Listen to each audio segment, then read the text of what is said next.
Welcome to the MS&Me Radio Network. The broadcast shows are for informational and entertainment purposes only. They are not designed to provide listeners with specific personal, medical, or counseling advice. Individuals with a medical issue should always consult their healthcare provider. MS&Me is not responsible for content of individual shows. The views expressed by show hosts or their guests are their own. Enjoy the show.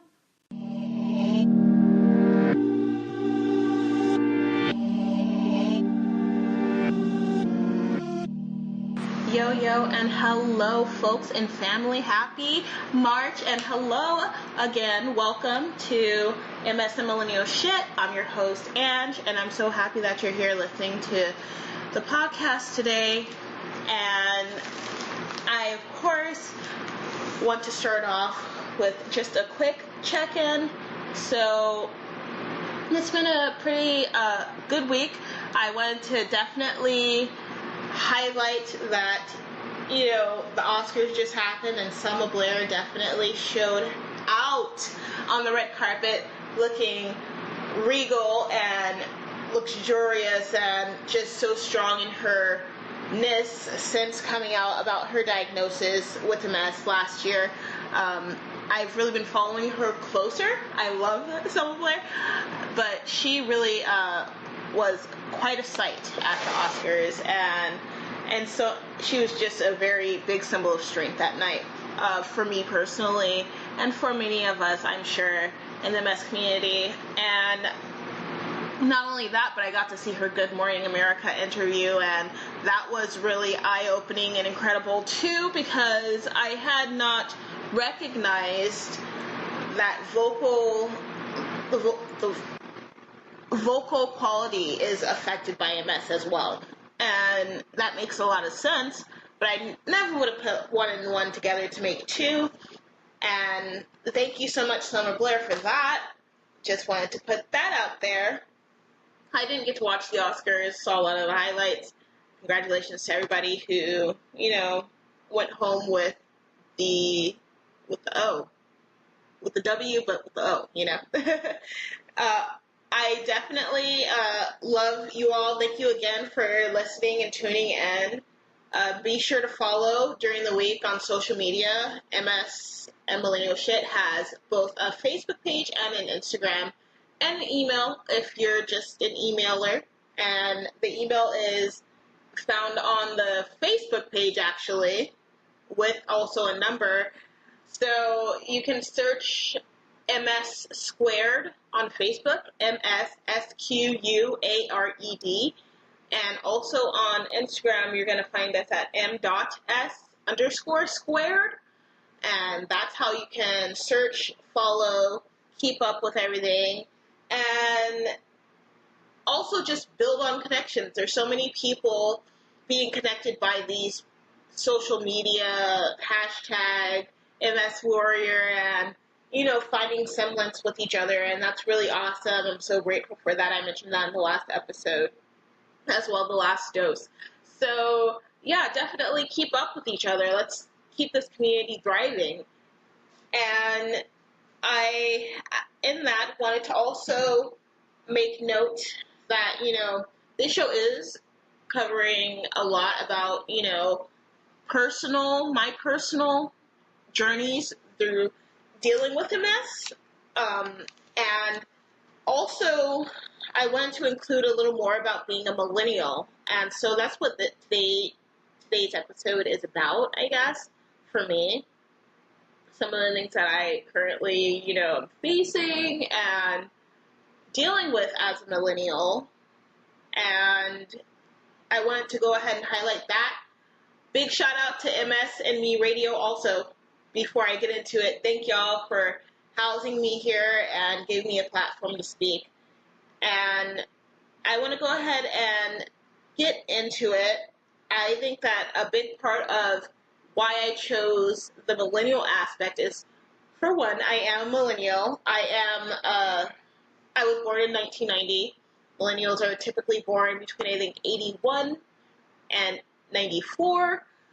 During the big technological boom and just a lot of a lot of social movements. So, big social movements at that. So I definitely want to highlight that, yes, I am a millennial. And something that I personally am dealing with lately is moving in with my partner and us moving out of where we were into our own space, which has been very nice, pretty great. There are some unexpected occurrences, but that's okay because that's life and that's how the cookie crumbles. But one of the big things for me is that I definitely am moving into this sense of adulthood and oneness in a new way like I never have before.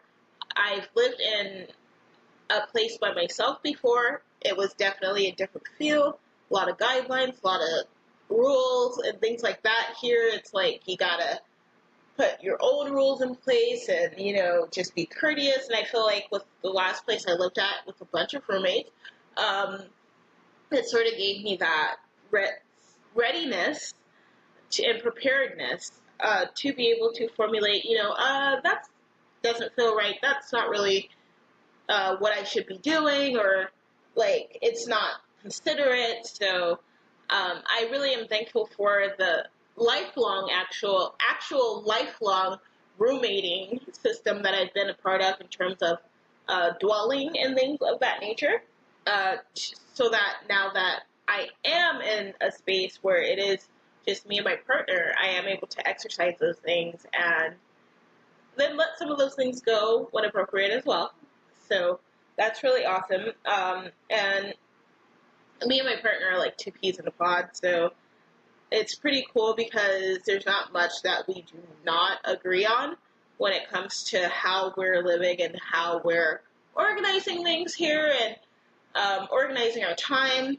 We're getting better with budgeting and financial matters and learning how to not just splurge on things, which I feel like as someone who was single for so long, living as a single person it was a lot easier to get away with than it has been, and I haven't really wanted to do that, so I've really been sort of reevaluating things, and that's been great. I did find an article that I wanted to talk about. It was on Business Insider, and it's talking about how millennials are moving. They're moving into their own homes, and they're preparing for mortgages for these homes, and that's not what was assumed to be the case at this time and age. For years, people haven't, I guess, thought that millennials would be prepared enough to be able to do that and have their lives in order.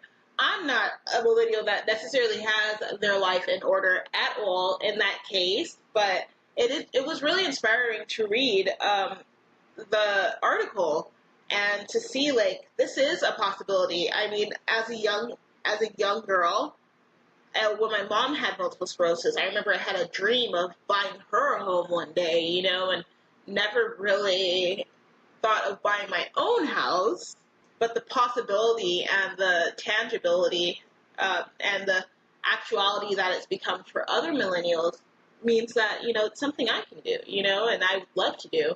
I would love to have a house of my own where I could do, anything I want at all times. Other than, bad things, I guess, like, incriminating things. But, yeah, but that is a goal that I have. So I have to, along with that, I'm going to have to find out what all that entails, which is going to be a really big project for me, and I'm really excited to get into that because it's giving me time to reflect on myself and introspectively be like, oh yeah, this is what I want, how do I get it, when do I want it, and figure that all out for myself. And I try not to plan too much, like plan long term, but it is a goal, like I said, and I feel like it is something that is not too insane. I know that with MS, a lot of the recommended things about homes is that, you get arm bars installed and shower bars installed, and I would love to have a fully capable home, as fully capable as I can make it. I think a big part of the disconnect with me living where I'm at currently is that we are upstairs, um, but it's not something that is completely detrimental to me. I have such an insecurity about going out by myself that I don't go out without my partner. And that is a little extreme, but that is also because of the mental um, instability of, the scaredness, the fear that surfaces out of me, and that, sticks me home. And I want to overcome that, but I don't think that right now is that time, and I think that I am having to find other ways to utilize my space, which is great. Like, I've been walking in my house. Like, people, exercise and moving your body is so important, especially with this condition, for as long as you can. Like, the more movement you can do, the more range of motion that you have, it's going to benefit you in the long run. Now, I'm not saying to, like, exhaust yourself, but, an hour to 30 minutes to an hour of movement a day is great, especially leg movement, because I know that's a lot of the time, especially even for me, like, some of the first things with MS to go, and it's so important. So we should just try to move at any any chance we get. Excuse me. And so that's something that I've been focusing on now that I haven't been really focusing on. And I just have been moving. Like, when I was working, it was a lot of movement, a lot of lifting, a lot of things that, someone in my condition, I feel like, shouldn't really be doing, but I felt like, this is my chance, this is my shot, I have this job, it's awesome, let me show them I can do this. And so I did do that, and now that I'm not working, I am getting antsy, and so I am learning to use my space. I have a yoga mat, and I'm learning to implement exercise as a main staple of my well-being while I'm here. I know that I started this year off with the podcast, which is so fantastic. And one of the first episodes, maybe the very first episode, I spoke about selecting a word for the year, and my word was sincerity. And I really just want to be honest and truthful with everything I deliver on here. I don't want to be fake. I realized that, like, I was editing my shows in the beginning, and even that, like, I don't want to do that unless it's like an interview or something of that, which, by the way, I'm setting up an interview, and I'm so excited to share it with y'all. I'm going to talk about it, gonna be about it, gonna do it, and yeah, it's amazing. So yeah, there's that. Also, MS can make us feel like we don't have control of things. So when we do have control of things, it's really a gratifying experience. When we do have control of our bodies, control of our minds, control of the way we eat, the way that we, operate in this sense. And I think that we're, constantly staying positive is something that we should be in control of.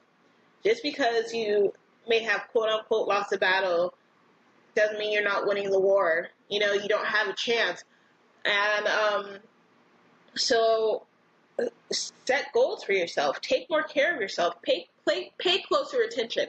That's what I'm doing right now. I'm paying closer attention to the things that will help in the long run when my health does deteriorate more.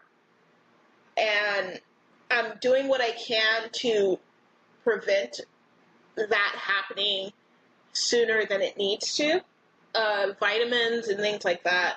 I always talk about health and things because, I mean, what else is there to really talk about when you're talking about MS? You want to not talk about MS as, the antagonist, but as the companion that you are taking with you in your life.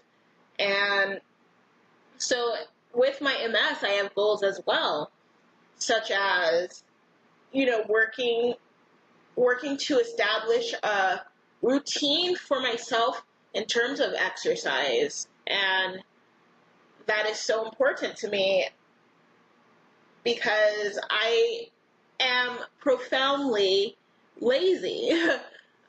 Since before I knew I had this condition, I was, criticized as lazy by multiple people. So instead of allowing myself to rest on that, I'm working to turn that around for myself. And I would like to, get to a certain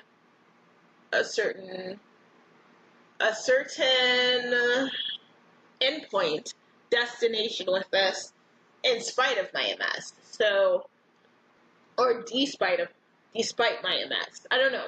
I don't know which one I should use there, but I definitely have to keep setting goals for myself to not only keep my positivity going and keep my positivity strong, but keep my sense of purpose strong and keep my life alive.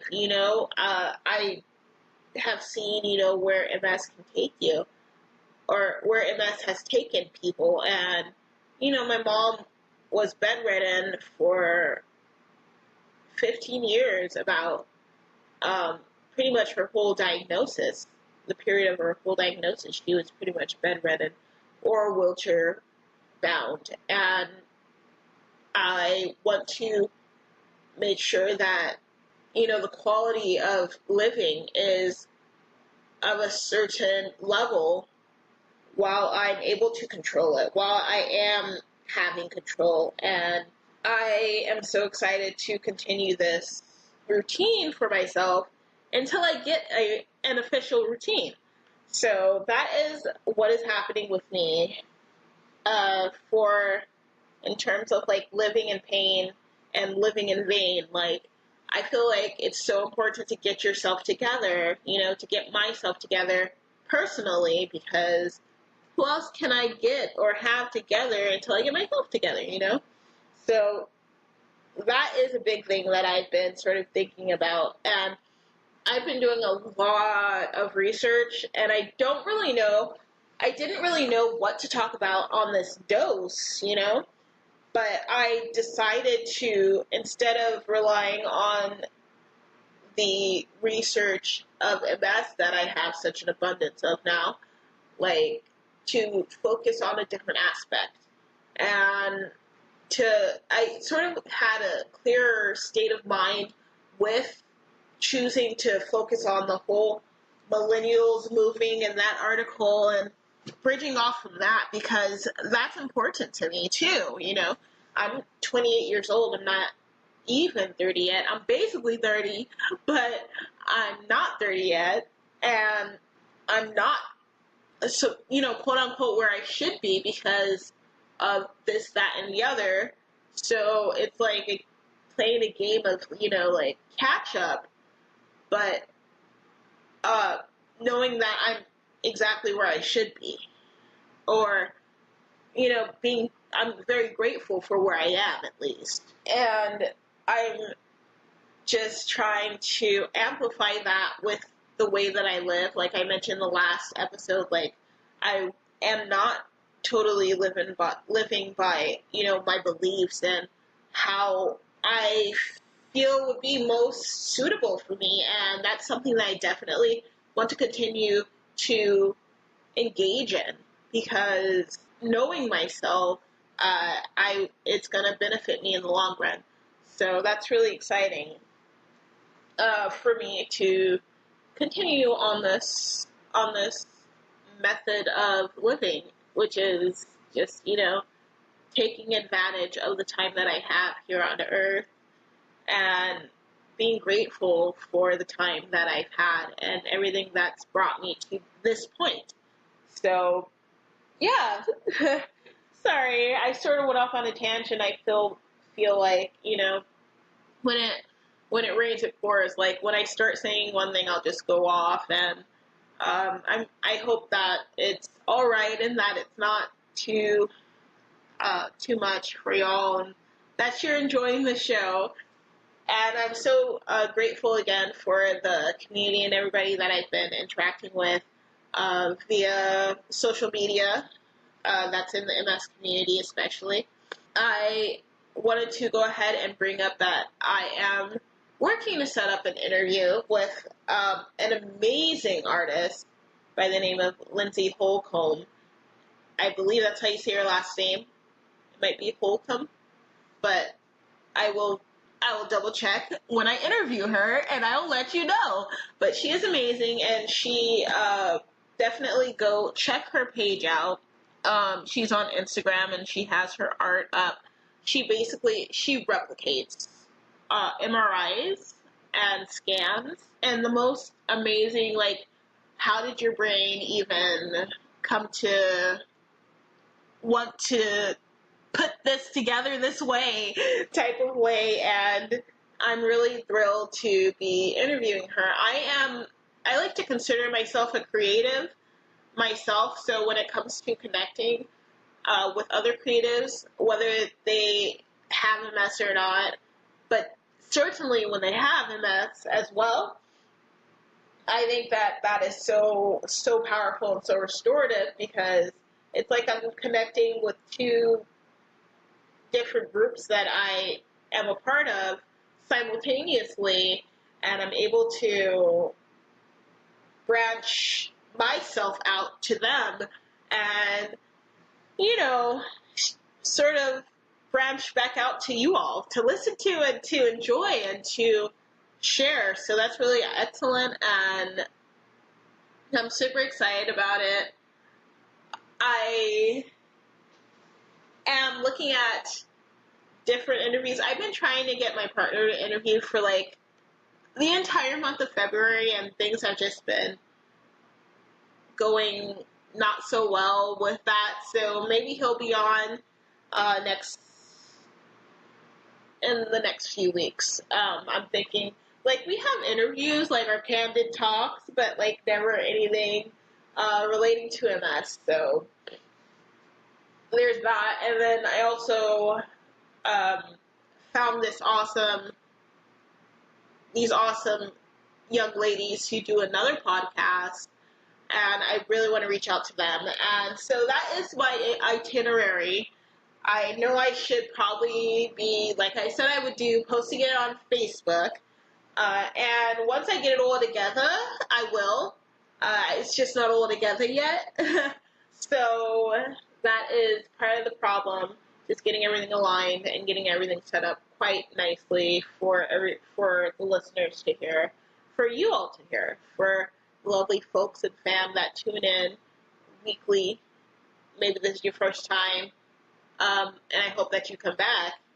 But definitely, I don't want to just throw stuff out there and like not have anything to back it up with. I always say, like, I have a fear of mediocrity, and that's of me being mediocre, of allowing myself to just let things go, or, not fully engage with something. So that is the way that I would fully engage, is by getting everything together and then coming back to you all and letting you know what's going down, what's happening. And that is the best way for me to operate in that sense. I also want to speak about, like, hobbies. Like, I found a new hobby. I didn't know that I would. I mean, I know I've always loved it, but I didn't know that I would. And it's, other than the exercise that I spoke about, I'm picking up video gaming. So that's really cool. and I'm doing it as a sort of medium between my partner and I, but I found a game for myself that I really like. So I've really been engaged in that. As well, I've been, of course, listening to music because music is life, and life is love, and love is what's up. And I am just finding things to fill my day, fill my time, and not waste my time. When I was 25, 23, I decided that I'm not going to let myself waste time when I don't need to. So that is something that I am getting back into implementing in my life as well. I know I'm kind of jumping all over, like it sounds like I'm going to sign off, but then I keep talking. So I'm going to go ahead and sign off and let y'all know that I am so happy to be able to send this message out to y'all. Keep up with MS and Millennial Shit on Facebook and on Instagram. We're under the name MS Squared. And definitely tune in next week. I will be working on getting this interview together for y'all. Take care and have a lovely, lovely week. All right, MS Squared out.